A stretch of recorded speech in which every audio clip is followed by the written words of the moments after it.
Guys, welcome back to Strong Successful Male. So for today in the Ask SSM video series, I'm going to be doing part 3 to the very popular story about our favorite roughneck, which is titled, After 45 Years of Marriage, my wife used WhatsApp to have an affair. Now I'm contemplating my revenge. And guys, this story has definitely been an interesting one. And where we left off in part 2, our guy had just made it aware to his wife what was going on. She had the full meltdown on the porch, all that. He's reached out to that guy, all that type of stuff. And now we are where things have been the last few days, where, holy crap, a lot has happened since with regards to the guy that's having relations with his wife, this guy's wife here, all that type of thing. And our guy here will not disappoint how he's handling it. So jumping right into the update, he says here, thanks again for the feedback, guys. To say the past few days were a 5-alarm cluster, F-U-C-K, would be an understatement. Well, I finally turned my phone on, and holy crap, it blew up. Apparently, she hasn't told anybody else because all the messages were from her. I started Operation Reply, and I attached the proper pictures, videos, and screenshots and sent them. Things quieted down after the 8th one. There was a message in Facebook Messenger, and it was Trevor. Trevor, the guy that's doing your wife, he messaged you. This should be good. All it said was, can we talk, and his phone number. Like he's expecting you to reach out to him like you're his freaking, servant or something. I'm assuming my wife called him when I locked her out. I didn't respond to him. I did, however, prepare a message for Trina, his wife. He says, shit, how do you tell somebody that you don't even know? It's a very good question. And how he says here, Dear Trina, you don't know me. My wife and your husband are currently having an affair and have been for the past 2 years. I hate that I have to tell you, but you need to know. If you want evidence, pictures, video, and messages, I'll forward them to you. If you don't want to hear it from me again, that is fine too. Just know I'm going to do everything I can to destroy them both. Personally, professionally, financially, and morally. So please divest and distance yourself from him as much as possible. For you and your children's sake, I'm sorry. She deserves a no. Absolutely. And you have a right to bury her husband. Well, I mean, literally. Gotta watch this. You know what I mean. To ruin. That's a better way to say it. Ruin her husband and your wife. I assume my wife was at work, but I really didn't care. I headed out to the shop. I do bladesmithing on the side. That's cool. Those fellows on Forged in Fire make it look so easy. But pounding hot steel is a good way to relieve stress. I'd probably been at it a couple of hours, earbuds in, ZZ Top at full volume, and being able to hear over and over the roar of the forge and banging on the hammer on the anvil. Dude, you built a little shop on your property? That's cool. My 2 dogs started losing their minds, and I came around the shop to see who was there and who they were about to eat. I about shit myself. There at my back gate was Trevor. I'm wondering if he's a moron or just wants to die quickly. He actually showed up on your property, and there you are with a hammer and obviously your tools in your hand, glowing, probably partially red hot, all that. I call back my dogs and make a couple of steps towards him. He said, I'm Trevor. He stuttered. I cut him off, and I said, I know who the fuck you are. I'm just surprised you're this stupid. He sheepishly looked around. Can we talk? He asked, and I snapped at him. Well, if you're looking for tips how to F my wife, I'm afraid you came to the wrong house. This shit ain't happening here.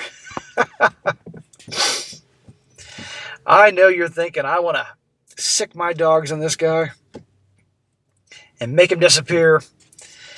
I took another step closer, and the dogs sensed my anger, and they were waiting for me to sick him on him. He looked down at my hands and took a step backwards, asking, what are you going to do with those? I realized I still had my number 4 cross pin hammer in one hand and pair of tongs in the other. Well, I said, taking a step closer, I held up my tongs. I may pull your eye out of its socket with these and skull F you to death, or I held up my hammer. I could pulverize you to the point that God himself wouldn't be able to identify your species. His eyes got big as cups. I really think he was about to bolt and run when I looked around to see if anybody else was watching. but I think I'll just ruin your effing life instead. It's strange, but I think he was relieved that I chose number 3 because it freed him up to start to beg me. This 37-year-old married father of 3, of 1 being special needs, confined to a wheelchair, decided to throw away a marriage, family, career, everything over a 64-year-old grandmother. What the F could I do to him worse than that? Yeah, I know you mentioned that, hey, your wife looks good for 64, but she's 64. And you say, what, this guy's 37 years old? 64-year-old woman, he's 37? I mean, everybody has their thing. You know, beauty's in the eye of the beholder, but good God. I'm not sure how much contact my kids had with their mom during this time. Their ages range from 34 years old through 45, so they don't communicate daily. I actually have more day-to-day interactions with my grandkids, being the grandpa taxi service. But none of them gave any indication they knew of the storm that is brewing. So far, I haven't had to deal with that shit show yet. Well, you will soon enough. I am actually kind of amazed your wife has kept quiet about it thus far. There is no way that your wife has that if your wife said something, if she blabbed, there's no way they'd keep quiet. At least one of your kids would come to you. All my kids' life, they have heard me say over and over again, it doesn't cost a penny more to feed or keep a good woman, horse, or dog than it does to feed a bad one. So don't waste 1 penny of your money or minute of your time with one that isn't a good one. Over the years, as I acquired and trained and rode horses, my kids would tease me that Mom is the only woman you haven't shit-canned since they've all been alive. So I was waiting, anticipating the return of my wife. I figured she'd be home after work with a scripted list of excuses and regrets. I was waiting at the table with a legal writ of separation that I downloaded off the internet. Well, I don't know how legally binding that is, but she doesn't know that. I have no idea if it's legally binding, that's what I said, but if you can't dazzle them with brilliance, baffle them with bullshit. It played out that we would cohabitate as a bunch of legal bullshit that forbade each other, one from liquidation of assets or taking on more debt, until I was shred of her. Yeah, shred, like losing an old set of antlers, shit can her. I'm not an attorney, sir, but I'd recommend you get one right now. I know it's going to cost a bunch of money, that you prefer to use the download off the internet, but any lawyers out there, please chime in for our friend here and tell him what you think. It's worth the money because, yeah, she can suddenly, all of a sudden, start racking up a lot of debt. Hey, it's marital debt. Or start withdrawing a lot of money. I don't know what happened to it. You get my point. I hope that you've listened and you've taken at least what can be argued as half away from her, amongst other things. Gotta be prepared. She came home sulking like a browbeat puppy. She started the tears, but they just pissed me off even worse. Because you know they're bullshit. I pushed the paperwork in front of her and she started to read out loud. I've read it. I told her thinking maybe she'd read in silence, but she did not. Not until she got to the part about dissolving, or whatever term it was, where I shit-can her. She got halfway through the word and broke down. Not wanting to have to be around her any more than I had to, I snatched it up and read it out loud to her. Every time it mentioned dissolving the marriage, she hailed. Oh, for God's sake. It's the same shit when they're 5 years old or 64 years old. They expect the moaning and the wailing and the blubbering and Tusken Raider impressions and all that. Then eventually it's going to wear you down, you're going to feel bad, and relent. Don't do it. After I finished, I read that part. After I finished, I pushed it in front of her and I said, sign it. She looked up, and what a fucking pathetic mess. She pleaded with me to reconsider. She didn't even get her full sentence out before I cut her off with a glare that scared even me. Remember, guys, 45 years they've been married. 45 years, he got married at 19, which is crazy, but that what was done is done. 35, he was on the oil rigs. Dangerous work, often getting injured, being away probably a couple weeks at a time, however that works, from his family. And he got injured so bad that he could no longer do that line of work anymore. Putting food on the table, paying the mortgage, and this is how she repays him. Nobody's perfect, I get it, but still. I laid out the rules on engagement. She objected to the terms. I don't think she's in a place to object. I was so far past giving a crap, I just wanted her gone. To be honest, I thought she would leave, but she did not. I gotta give it to her. She took it like she knew she had it coming. Well, she's hoping she can wear you down. She'll change your mind, but I don't even know you, and I can tell that there ain't nobody changing your mind. I told the living arrangement, and I don't want it to ever cast a shadow near my room.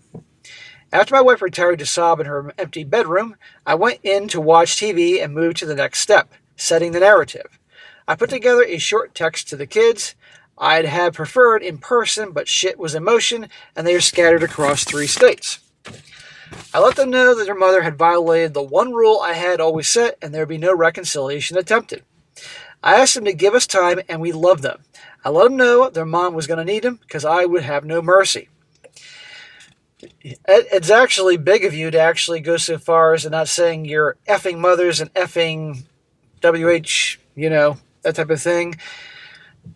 Because, at the end of the day, she is their mother. I have no idea what's been going on for the last 45 years behind the scenes. But still, a lot of guys wouldn't even have done that. I did get a messenger message from Trina. Aha. Trevor's wife. Trevor and Tina. Of course, their names are both with T's. She's a strong woman. What she's going through makes me regret letting that little effing twerp leave. I forwarded her the information. She sent her phone number, but I'm not looking for allies or enemies, just looking to get past this. Well, don't dismiss that you might need an ally that might actually help you out.